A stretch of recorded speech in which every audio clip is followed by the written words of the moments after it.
ਇਹ ਹਫ਼ਤਾਵਾਰ ਬਾਈਬਲ ਦਾ ਦਰਸੀ ਆਵਾਜ਼ ਪਲੇਨਫੀਲਡ Christian science church independent ਵੱਲੋਂ ਹੈ, ਜਿਹੜਾ ਨਿਊ ਜਰਜ਼ੀ ਅਮਰੀਕਾ ਵਿੱਚ ਹੈ।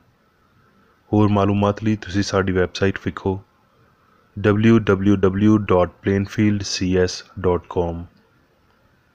ਇਹ ਸਬਕ 30 ਜੂਨ 2019 ਐਤਵਾਰ ਦੇ ਦਿਨ ਹਫ਼ਤੇ ਦੇ ਅਖੀਰ ਉੱਤੇ ਤੁਹਾਡੇ ਪੜ੍ਹਨ ਲਈ ਤਿਆਰ ਕੀਤਾ ਗਿਆ ਹੈ। ਮਜ਼ਮੂਨ ਕ੍ਰਿਸਚੀਅਨ ਸਾਇੰਸ। ਸੁਨਹਿਰੀ ਮਤਨ ਪਦਾਇਸ਼। ਤੇ ਰੱਬ ਨੇ ਆਖਿਆ ਲੋ ਹੋਵੇ, ਤੇ ਲੋ ਹੋ ਗਈ। ਤੇ ਰੱਬ ਨੇ ਲੋ ਨੂੰ ਚੰਗਾ ਆਖਿਆ। ਜਵਾਬੀ ਮੁਤਾਲਿਆ। ਯਸਾਇਆ। ਉੱਠ ਮੁਨੱਵਰ ਹੋ, ਕਿਉਂ ਜੇ ਤੇਰੀ ਲੋ ਆ ਗਈ ਏ, ਤੇ ਰੱਬ ਦਾ ਜਲਾਲ ਤੇਰੇ ਉੱਤੇ ਜ਼ਾਹਿਰ ਹੋਇਆ। ਕਿਉਂ ਜੇ ਵੇਖ, ਹਨੇਰਾ ਧਰਤੀ ਉੱਤੇ ਛਾ ਜਾਵੇਗਾ, ਤੇ ਤੀਰਗੀ ਉਮਤਾਂ ਉੱਤੇ।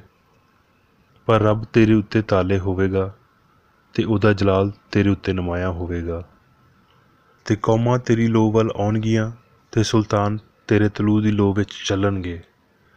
ਆਪਣੀਆਂ ਅੱਖੀਆਂ ਚੁੱਕ ਕੇ ਚਾਰਾਂ ਪਾਸੇ ਵੇਖ, ਉਹ ਸਾਰੇ ਇਕੱਠੇ ਹੁੰਦੇ ਨੇ ਤੇ ਤੇਰੇ ਕੋਲ ਆਉਂਦੇ ਨੇ। ਤੇਰੇ ਪੁੱਤਰ ਦੂਰੋਂ ਆਉਣਗੇ ਤੇ ਤੇਰੀਆਂ ਧੀਆਂ ਨੂੰ ਝੋਲੀ ਵਿੱਚ ਚੁੱਕ ਲਿਆਉਣਗੇ। ਫੇਰ ਤੇਰੀ ਲੋ ਨਾ ਦਿਨੇ ਸੂਰਜ ਨਾਲ ਹੋਵੇਗੀ, ਨਾ ਚੰਨ ਦੇ ਚਮਕਣ ਨਾਲ, ਬਲਕਿ ਰੱਬ ਤੇਰੀ ਹਮੇਸ਼ਾ ਦੀ ਲੋ ਤੇ ਤੇਰਾ ਰੱਬ ਤੇਰਾ ਜਲਾਲ ਹੋਵੇਗਾ।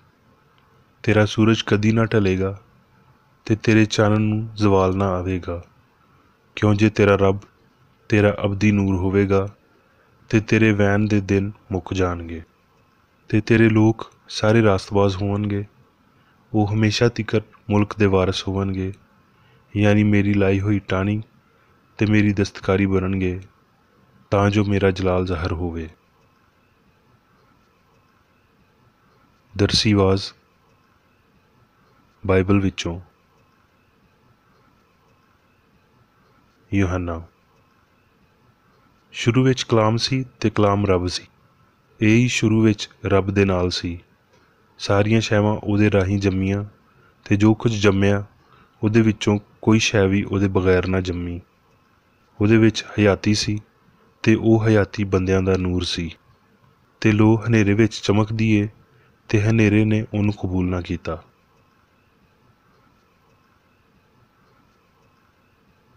ਜ਼ਬੂਰ। ਮੇਰੀਆਂ ਅੱਖੀਆਂ ਖੋਲ੍ਹ ਦੇ, ਤਾਂ ਜੋ ਮੈਂ ਤੇਰੀ ਸ਼ਰੀਅਤ ਦੇ ਅਜੀਬ ਕੰਮ ਵੇਖਾਂ।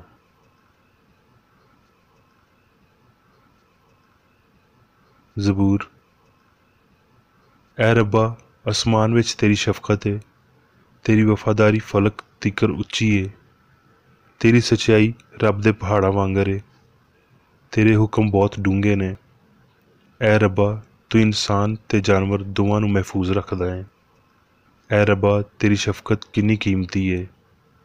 ਬਨੀ ਆਦਮ ਤੇਰੀਆਂ ਬਾਹਾਂ ਦੇ ਪਰਛਾਵੇਂ ਵਿੱਚ ਪਨਾਹ ਲੈਂਦੇ ਨੇ। ਉਹ ਤੇਰੇ ਘਰ ਦੀਆਂ ਨੇਮਤਾਂ ਤੋਂ ਬਹੁਤ ਰੱਜਣਗੇ। ਤੂੰ ਉਹਨਾਂ ਨੂੰ ਆਪਣੀ ਖੁਸ਼ੀ ਦੇ ਦਰਿਆ ਵਿੱਚੋਂ ਪਿਲਾਵੇਂਗਾ।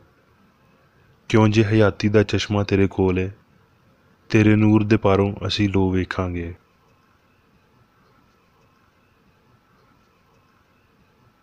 ਮੱਤੀ। ਤੇ ਜਦੋਂ ਉਹ ਕੁਫਰਨਹੂਮ ਵਿੱਚ ਵੜਿਆ, ਤੇ ਇੱਕ ਸੂਬੇਦਾਰ ਉਹਦੇ ਕੋਲ ਆਇਆ, ਤੇ ਉਹਦੀ ਮਿੰਨਤ ਕਰਕੇ ਆਖਿਆ, ਐ ਰੱਬਾ, ਮੇਰਾ ਨੌਕਰ ਫਾਲਜ ਦਾ ਮਾਰਿਆ ਹੋਇਆ ਘਰ ਵਿੱਚ ਪਿਆ ਏ, ਤੇ ਬਹੁਤ ਤਕਲੀਫ ਵਿੱਚ ਏ। ਉਹਨੇ ਉਹਨੂੰ ਆਖਿਆ, ਮੈਂ ਆ ਕੇ ਉਹਨੂੰ ਸ਼ਿਫਾ ਦੇਵਾਂਗਾ। ਸੂਬੇਦਾਰ ਨੇ ਜਵਾਬ ਵਿੱਚ ਆਖਿਆ, ਐ ਰੱਬਾ, ਮੈਂ ਇਸ ਲਾਇਕ ਨਹੀਂ ਵੀ ਤੂੰ ਮੇਰੀ ਛੱਤ ਹੇਠ ਆਵੇਂ, ਬਲਕਿ ਤੂੰ ਬਸ ਮੂੰਹੋਂ ਆਖ ਦੇ, ਤੇ ਮੇਰਾ ਨੌਕਰ ਸ਼ਿਫਾ ਪਾ ਲਵੇਗਾ। ਕਿਉਂ ਜੇ ਮੈਂ ਵੀ ਦੂਜੇ ਦੇ ਇਖਤਿਆਰ ਵਿੱਚ ਹਾਂ, ਤੇ ਸਿਪਾਹੀ ਮੇਰੇ ਹੇਠਾਂ ਨੇ। ਤੇ ਜਦੋਂ ਇੱਕ ਨੂੰ ਆਖਦਾ ਵਾਂ ਪਈ ਜਾ, ਤੇ ਉਹ ਜਾਂਦਾ ਏ, ਤੇ ਦੂਜੇ ਨੂੰ ਆਖਦਾ ਪਈ ਤੂੰ ਆ, ਤੇ ਉਹ ਆਉਂਦਾ ਏ, ਤੇ ਆਪਣੇ ਨੌਕਰ ਨੂੰ ਆਖਦਾ ਪਈ ਤੂੰ ਇਹ ਕਰ, ਤੇ ਉਹ ਕਰਦਾ ਏ। ਯਿਸੂ ਇਹ ਸੁਣ ਕੇ ਹੈਰਾਨ ਹੋਇਆ, ਤੇ ਮਗਰ ਆਉਣ ਵਾਲਿਆਂ ਨੂੰ ਆਖਿਆ, ਮੈਂ ਤੁਹਾਨੂੰ ਸੱਚ ਆਖਦਾ ਹਾਂ ਭਈ ਮੈਂ ਇਸਰਾਈਲ ਵਿੱਚ ਵੀ ਇੰਜ ਦਾ ਈਮਾਨ ਨਹੀਂ ਵੇਖਿਆ। ਤੇ ਯਿਸੂ ਨੇ ਸੂਬੇਦਾਰ ਨੂੰ ਆਖਿਆ, ਭਈ ਜਾ, ਜਿਵੇਂ ਤੂੰ ਈਮਾਨ ਰੱਖਿਆ ਏ, ਤੇਰੇ ਲਈ ਉਂਝ ਹੀ ਹੋਵੇ। ਤੇ ਉਸੇ ਵੇਲੇ ਨੌਕਰ ਨੇ ਸ਼ਿਫਾ ਪਾ ਲਈ।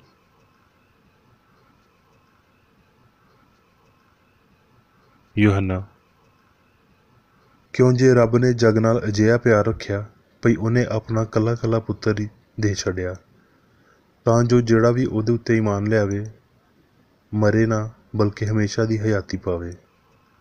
क्यों जे रब ने पुत्तर नूं जग विच इसलिए नहीं घल्लिया भई जग उत्ते सज़ा दा हुक्म देवे, बल्कि इसलिए भई जग उहदे राहीं मुक्ति पावे। जिहड़ा उहदे उत्ते ईमान रखदा है उहदे उत्ते सज़ा दा हुक्म नहीं हुंदा, जिहड़ा उहदे उत्ते ईमान नहीं रखदा उहदे उत्ते सज़ा दा हुक्म हो चुकिया है। इसलिए भई वह रब दे कले कले पुत्तर दे नां उत्ते ईमान नहीं लिआया। ते सज़ा दे हुक्म दी वजह यह है भई नूर जग विच आया है ते बंदियां ने हनेरे नूं लो तो बहुता पसंद कीता, इसलिए भई उन्हां दे कम भैड़े सी। क्यों जे जिहड़ा बदी करदा है वो लो नाल वैर रखदा है ते लो दे कोल नहीं आउंदा, ਇਹ ना होवे भई उहदे कम्मां उत्ते मलामत कीती जावे, पर जिहड़ा सच्चाई उत्ते अमल करदा है वो लो दे कोल आउंदा है तां जो उहदे कम ज़ाहिर होवन भई वो रब विच कीते गए ने।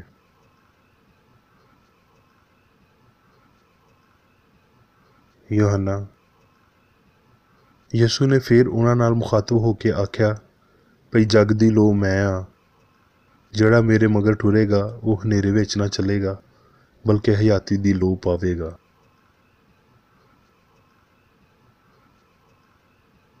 यूहन्ना, मैं तुहानूं सच आखदा भई जिहड़ा मेरे उत्ते ईमान रखदा है ये काम जिहड़े मैं करदा वो भी करेगा, बल्कि इन्हां तो भी वड्डे काम करेगा, क्यों जे मैं प्यो कोल जाना वां। ते जो कुछ तुसीं मेरे नां तो चाहोगे मैं उही करांगा तां जो प्यो पुत्तर विच जलाल पावे। जे मेरे नां नाल मैथों मंगोगे ते मैं उही करांगा।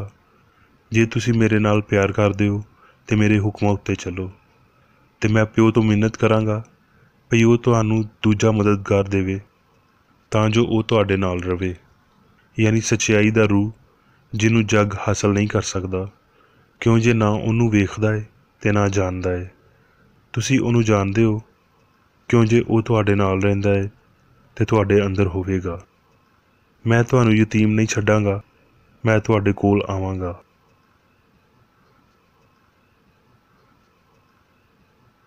मुकाशफा, यसू मसीह दा मुकाशफा जिहड़ा उहनूं रब वल्लों इसलिए ज़ाहिर होया भई अपने बंदियां नूं वो गल्लां विखावे जिन्हां दा छेती होना जरूरी है।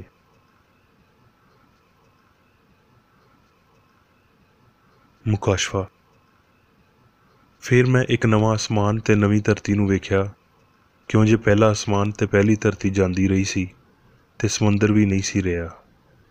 फिर मैं पाक शहर नवें यरूशलेम नूं आसमान उत्तों रब दे कोल उतरदियां वेख्या ते ਉਹ उस फोटी वांगर सजिया होया सी जिन्हें अपने बंदे ਲਈ ਸ਼ਿੰਗਾਰ ਕੀਤਾ ਹੋਵੇ।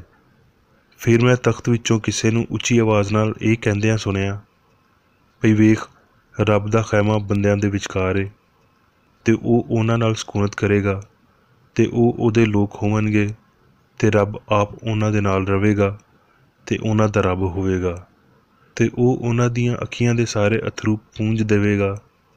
ਇਹਦੇ ਬਾਅਦ ਨਾ ਮੌਤ ਰਵੇਗੀ ਨਾ ਵੈਨ ਰਵੇਗਾ, ਪਹਿਲੀਆਂ ਸ਼ੈਵਾਂ ਜਾਂਦੀਆਂ ਰਹੀਆਂ।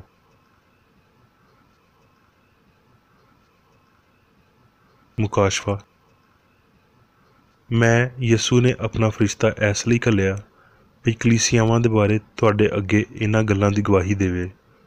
ਮੈਂ ਦਾਊਦ ਦੀ ਅਸਲ ਤੇ ਨਸਲ ਤੇ ਸੁਬਾ ਦਾ ਚਮਕਦਾ ਤਾਰਾ ਵਾਂ ਤੇ ਰੂਹ ਤੇ ਵੋਟੀ ਆਖਦੀ ਏ ਆ ਤੇ ਸੁਣਨ ਵਾਲਾ ਵੀ ਆਖੇ ਆ ਤੇ ਜਿਹੜਾ ਧਰਿਆਇਆ ਹੋਵੇ ਉਹ ਆਵੇ ਤੇ ਜਿਹੜਾ ਚਾਹਵੇ ਹਯਾਤੀ ਦਾ ਪਾਣੀ ਮੁਫਤ ਲਵੇ।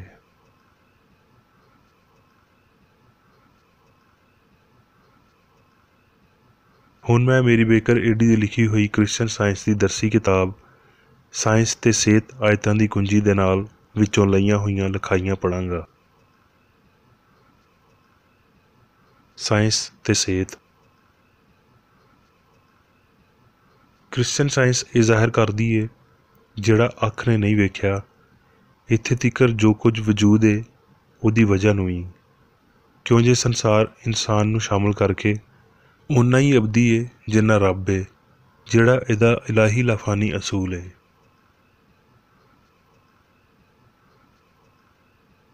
ਲੋਹ ਸਿਆਣ, ਹਯਾਤੀ, ਸੱਚਾਈ ਤੇ ਪਿਆਰ ਦੀ ਨਿਸ਼ਾਨੀ ਹੈ, ਨਾ ਕਿ ਮਾਦੇ ਦੇ ਅਸਾਸਿਆਂ ਵਿੱਚ ਰੂਹ ਫੂਕਣ ਦੀ।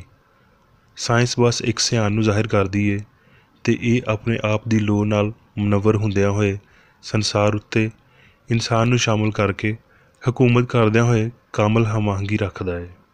ਇਹ ਸਿਆਣ ਖਿਆਲਾਂ ਅਤੇ ਆਪਣੀਆਂ ਤਸਵੀਰਾਂ ਨੂੰ ਬਣਾਉਂਦੀ, ਉਹਨਾਂ ਦੀ ਉਧਾਰ ਲਈ ਹੋਈ ਲੋਹ ਅਤੇ ਜ਼ਹਾਨਤ ਦੀ ਹੋਰ ਹੇਠਾਂ ਵੰਡ ਕਰਦੀ ਅਤੇ ਉਹਨਾਂ ਨੂੰ ਰੌਸ਼ਨ ਕਰਦੀ ਹੈ ਅਤੇ ਇੰਜ ਕਲਾਮ ਦੇ ਇਸ ਫਿਕਰੇ ਨੂੰ ਵਾਜ਼ਿਆ ਕਰਦੀ ਹੈ ਵੀ ਜਿਹੜੇ ਆਪਣੇ ਆਪ ਵਿੱਚ ਹੀ ਬੀਜ ਰੱਖਣ।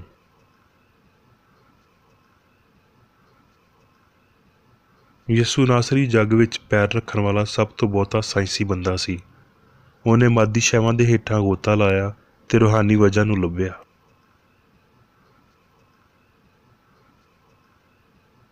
ਉਹ ਬਸ ਇੱਕ ਸਿਆਣ ਨੂੰ ਜਾਣਦਾ ਸੀ ਅਤੇ ਕਿਸੇ ਦੂਜੇ ਉੱਤੇ ਉਹਨੇ ਕੋਈ ਦਾਅਵਾ ਨਹੀਂ ਕੀਤਾ। ਉਹ ਜਾਣਦਾ ਸੀ ਭਈ ਅਨਾ ਸਿਆਣ ਸੀ, ਨਾ ਕਿ ਬਦਨ ਸੀ, ਅਤੇ ਇਹ ਭਈ ਮਾਦਾ ਪਾਪ ਅਤੇ ਬਦਨ ਸਿਆਣ ਨਹੀਂ ਸੀ। ਅਤੇ ਇਲਾਹੀ ਸਾਇੰਸ ਦੀ ਇਹ ਸਮਝ ਉਹਦੇ ਉੱਤੇ ਜ਼ਮਾਨੇ ਦੀ ਫਟਕਾਰ ਲਿਆਉਣ ਦੀ ਵਜ੍ਹਾ ਬਣੀ। ਇਲਾਹੀ ਸਾਇੰਸ ਦਾ ਵਤੀਰਾ ਵਾਜ਼ਿਆ ਕਰਦਿਆਂ ਅਤੇ ਜ਼ਾਹਰ ਕਰਦਿਆਂ ਹੋਏ ਉਹ ਉਹਨਾਂ ਸਾਰਿਆਂ ਲਈ ਮੁਕਤੀ ਦੀ ਰਾਹ ਬਣ ਗਿਆ ਜਿਨ੍ਹਾਂ ਨੇ ਉਹਦਾ ਕਲਾਮ ਕਬੂਲ ਕੀਤਾ। ਉਹਦੇ ਤੋਂ ਹੀ ਇਨਸਾਨ ਇਹ ਸਿੱਖ ਸਕਦੇ ਨੇ ਭਈ ਬਦੀ ਤੋਂ ਕਿਵੇਂ ਬਚਿਆ ਜਾਵੇ। ਇਨਸਾਨ ਦੀ ਅਸਲ ਹਸਤੀ ਉਹਨੂੰ ਬਣਾਉਣ ਵਾਲੇ ਨਾਲ ਜੁੜੀ ਹੈ, ਉਸ ਮਸੀਹ ਨੂੰ ਜਿਹੜਾ ਅਸਲੀ ਇਨਸਾਨ ਹੈ, ਅਤੇ ਰੱਬ ਦੇ ਨਾਲ ਉਹਦੇ ਤਾਲੁਕ ਨੂੰ ਹਾਸਲ ਕਰਨ ਅਤੇ ਇਲਾਹੀ ਫਰਜ਼ੰਦੀ ਲਈ ਇਨਸਾਨ ਨੂੰ ਪਾਪ ਤੋਂ ਦੂਰ ਰਹਿਣ ਅਤੇ ਫਾਨੀ ਖੁਦੀ ਤੋਂ ਅੱਖੀਆਂ ਫੇਰਨ ਦੀ ਲੋੜ ਹੈ। ਮਸੀਹ ਸੱਚਾਈ ਯਿਸੂ ਦੇ ਰਾਹੀਂ ਜ਼ਾਹਿਰ ਕੀਤਾ ਗਿਆ ਤਾਂ ਜੋ ਬਦਨ ਉੱਤੇ ਰੂਹ ਦੀ ਕੂਵਤ ਨੂੰ ਸਾਬਤ ਕਰੇ ਅਤੇ ਇਹ ਵਿਖਾਉਣ ਲਈ ਵੀ ਬਿਮਾਰੀ ਤੋਂ ਸ਼ਿਫਾ ਦਿੰਦਿਆਂ ਹੋਏ ਅਤੇ ਪਾਪ ਨੂੰ ਨੇਸਤ ਕਰਦਿਆਂ ਹੋਏ ਸੱਚਾਈ ਦਾ ਇਜ਼ਹਾਰ ਇਨਸਾਨ ਦੀ ਸਿਆਣ ਅਤੇ ਬਦਨ ਉੱਤੇ ਇਹਦੇ ਅਸਰਾਂ ਦੇ ਪਾਰੋਂ ਹੁੰਦਾ ਹੈ।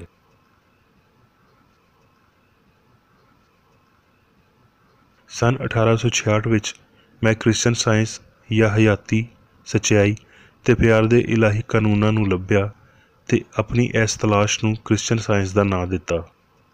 ਰੱਬ ਬਹੁਤ ਸ਼ਾਨਦਾਰ ਤਰੀਕੇ ਨਾਲ ਮੈਨੂੰ ਸਾਇੰਸੀ ਜ਼ਹਿਨੀ ਸ਼ਿਫਾ ਦੇ ਪੂਰੇ ਇਲਾਹੀ ਅਸੂਲ ਦੇ ਇਸ ਅਖੀਰੀ ਮੁਕਾਸ਼ਫੇ ਦੇ ਇਸਤਕਬਾਲੀਏ ਲਈ ਤਿਆਰ ਕਰ ਰਿਹਾ ਹੈ।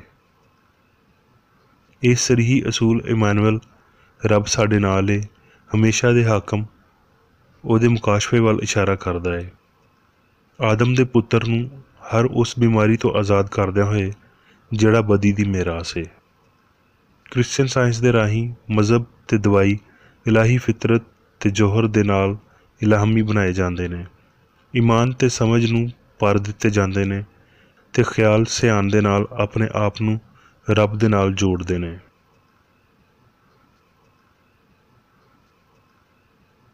ਕ੍ਰਿਸਚਨ ਸਾਇੰਸ ਸੱਚਾਈ ਅਤੇ ਇਹਦੀ ਵਡਿਆਈ, ਆਲਮਗੀਰ ਹਮਾਹੰਗੀ, ਰੱਬ, ਚੰਗਿਆਈ ਦੀ ਕੁਲੀਅਤ ਅਤੇ ਬਦੀ ਦੇ ਅਦਮ ਨੂੰ ਲੋਹ ਵਿੱਚ ਲਿਆਉਂਦੀ ਹੈ।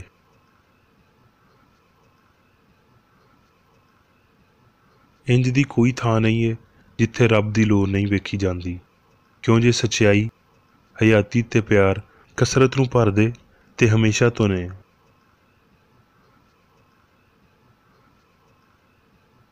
ਸ਼ਿਫਾ ਦਾ ਇਲਾਹੀ ਅਸੂਲ ਕਿਸੇ ਵੀ ਸੱਚਾਈ ਨੂੰ ਲੱਭਣ ਵਾਲੇ ਦੇ ਜ਼ਾਤੀ ਤਜਰਬੇ ਨਾਲ ਸਾਬਤ ਹੁੰਦਾ ਹੈ। ਇਹਦਾ ਮਕਸਦ ਚੰਗਾ ਹੈ ਅਤੇ ਇਹਦੀ ਮਸ਼ਕ ਕਿਸੇ ਵੀ ਦੂਜੇ ਸਫਾਈ ਦੇ ਤਰੀਕੇ ਤੋਂ ਮਹਿਫੂਜ਼ ਅਤੇ ਬਹੁਤਾ ਤਾਕਤਵਰ ਹੈ।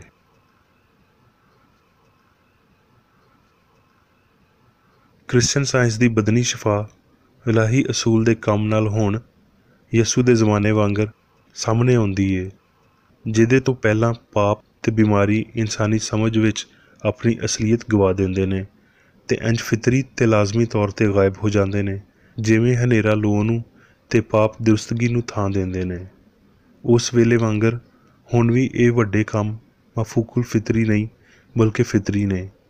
ਇਹ ਇਮਾਨੁਅਲ ਜਾਂ ਰੱਬ ਸਾਡੇ ਨਾਲ ਹੈ ਦਾ ਨਿਸ਼ਾਨ ਨੇ, ਇੱਕ ਇਲਾਹੀ ਅਸਰ ਜਿਹੜਾ ਇਨਸਾਨੀ ਸਮਝ ਵਿੱਚ ਮੌਜੂਦ ਹੈ ਅਤੇ ਆਪਣੇ ਆਪ ਨੂੰ ਦੁਹਰਾਉਂਦਿਆਂ ਹੋਏ ਹੁਣ ਆ ਰਿਹਾ ਹੈ, ਜਿਵੇਂ ਮਾਜ਼ੀ ਵਿੱਚ ਇਹ ਵਾਅਦਾ ਕੀਤਾ ਗਿਆ ਸੀ ਭਈ ਸਮਝ ਦੇ ਕੈਦੀਆਂ ਨੂੰ ਰਿਹਾਈ ਅਤੇ ਅੰਨ੍ਹਿਆਂ ਨੂੰ ਬਹਿਨਾਈ ਪਾਉਣ ਦੀ ਖਬਰ ਦੇਣ ਲਈ ਅਤੇ ਕੁਚਲੇ ਹੋਇਆਂ ਨੂੰ ਆਜ਼ਾਦ ਕਰਨ ਲਈ।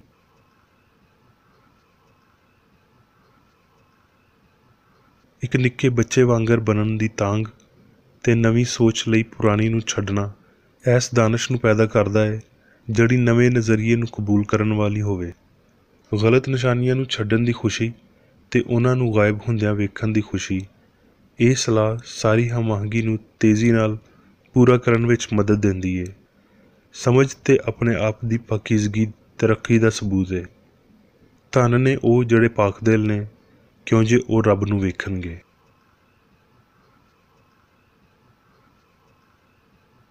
ਮੁਕਾਸ਼ਫਾ 21 ਬਾਬ 1 ਆਇਤ ਵਿੱਚ ਅਸੀਂ ਪੜ੍ਹਦੇ ਹਾਂ, ਫਿਰ ਮੈਂ ਨਵਾਂ ਅਸਮਾਨ ਤੇ ਨਵੀਂ ਧਰਤੀ ਨੂੰ ਵੇਖਿਆ, ਕਿਉਂ ਜੇ ਪਹਿਲਾ ਅਸਮਾਨ ਤੇ ਪਹਿਲੀ ਧਰਤੀ ਜਾਂਦੀ ਰਹੀ ਸੀ ਤੇ ਸਮੁੰਦਰ ਵੀ ਨਾ ਰਿਹਾ।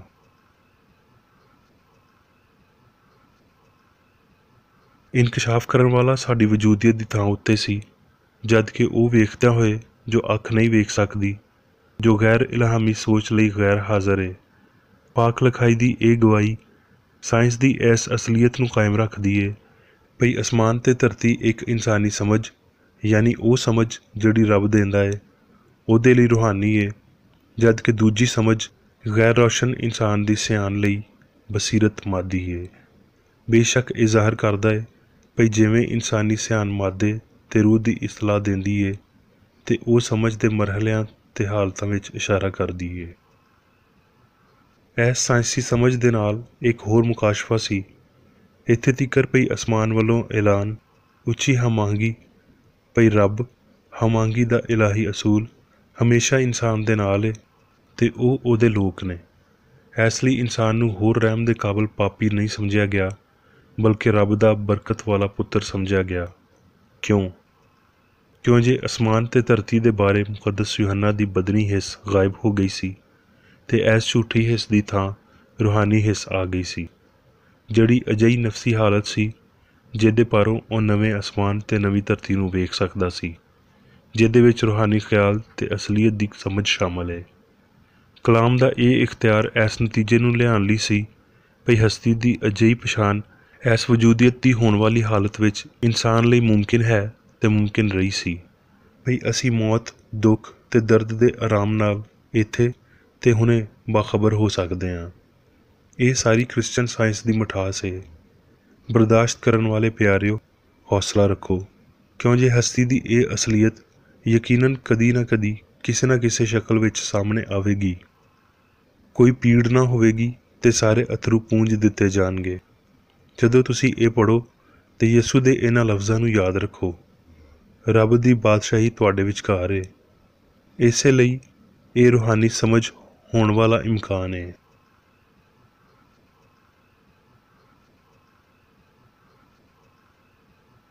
ਹੁਣ ਮੈਂ ਮੇਰੀ ਬੇਕਰ ਏਡੀ ਵੱਲੋਂ ਚਰਚ ਮੈਨੂਅਲ ਵਿੱਚ ਦਿੱਤੇ ਹੋਏ ਰੋਜ਼ਾਨਾ ਦੇ 3 ਫਰਜ਼ ਪੜ੍ਹਾਂਗਾ।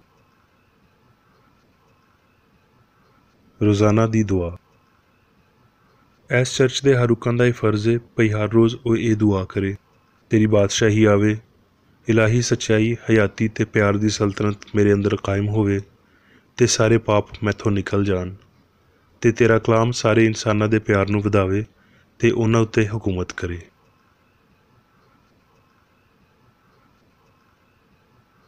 ਮਕਸਦਾਂ ਤੇ ਕੰਮਾਂ ਦਾ ਇੱਕ ਅਸੂਲ। ਨਾ ਕੋਈ ਮੁਖਾਲਫਤ ਤੇ ਨਾ ਕੋਈ ਜ਼ਾਤੀ ਤਾਲੁਕ ਮਾਦਰੀ ਚਰਚ ਦੇ ਕਿਸੇ ਰੁਕਨ ਦੇ ਮਕਸਦਾਂ ਜਾਂ ਕੰਮਾਂ ਉੱਤੇ ਅਸਰ ਨਹੀਂ ਕਰਨੇ ਚਾਹੀਦੇ। ਸਾਇੰਸ ਵਿੱਚ ਬਸ ਇਲਾਹੀ ਪਿਆਰ ਹੀ ਹਕੂਮਤ ਕਰਦਾ ਹੈ ਤੇ ਇੱਕ ਮਸੀਹੀ ਸਾਇੰਸਦਾਨ ਪਾਪ ਨੂੰ ਰੱਦ ਕਰਦਿਆਂ ਹੋਏ ਸੁੱਚੀ ਭਰਾਬੰਦੀ, ਖੈਰਾਤ ਪਸੰਦੀ ਤੇ ਮੁਆਫੀ ਨਾਲ ਪਿਆਰ ਦੀਆਂ ਮਿੱਠੀਆਂ ਸੱਚਾਈਆਂ ਦਾ ਪਰਛਾਵਾਂ ਬਣਦਾ ਹੈ। ਇਸ ਚਰਚ ਦੇ ਸਾਰੇ ਰੁਕਨਾਂ ਨੂੰ ਸਾਰੇ ਪਾਪਾਂ ਤੋਂ, ਗਲਤ ਤਰ੍ਹਾਂ ਦੀਆਂ ਪੇਸ਼ਨਗੋਈਆਂ, ਮੁਨਸਫੀਆਂ, ਮੁਜ਼ਮਤਾਂ, ਸਲਾਹਾਂ, ਗਲਤ ਅਸਰਾਂ ਨੂੰ ਲੈਣ ਤੇ ਗਲਤ ਅਸਰ ਦੇਣ ਤੋਂ ਆਜ਼ਾਦ ਰਹਿਣ ਲਈ ਹਰ ਰੋਜ਼ ਖਿਆਲ ਰੱਖਣਾ ਚਾਹੀਦਾ ਹੈ ਤੇ ਦੁਆ ਕਰਨੀ ਚਾਹੀਦੀ ਹੈ।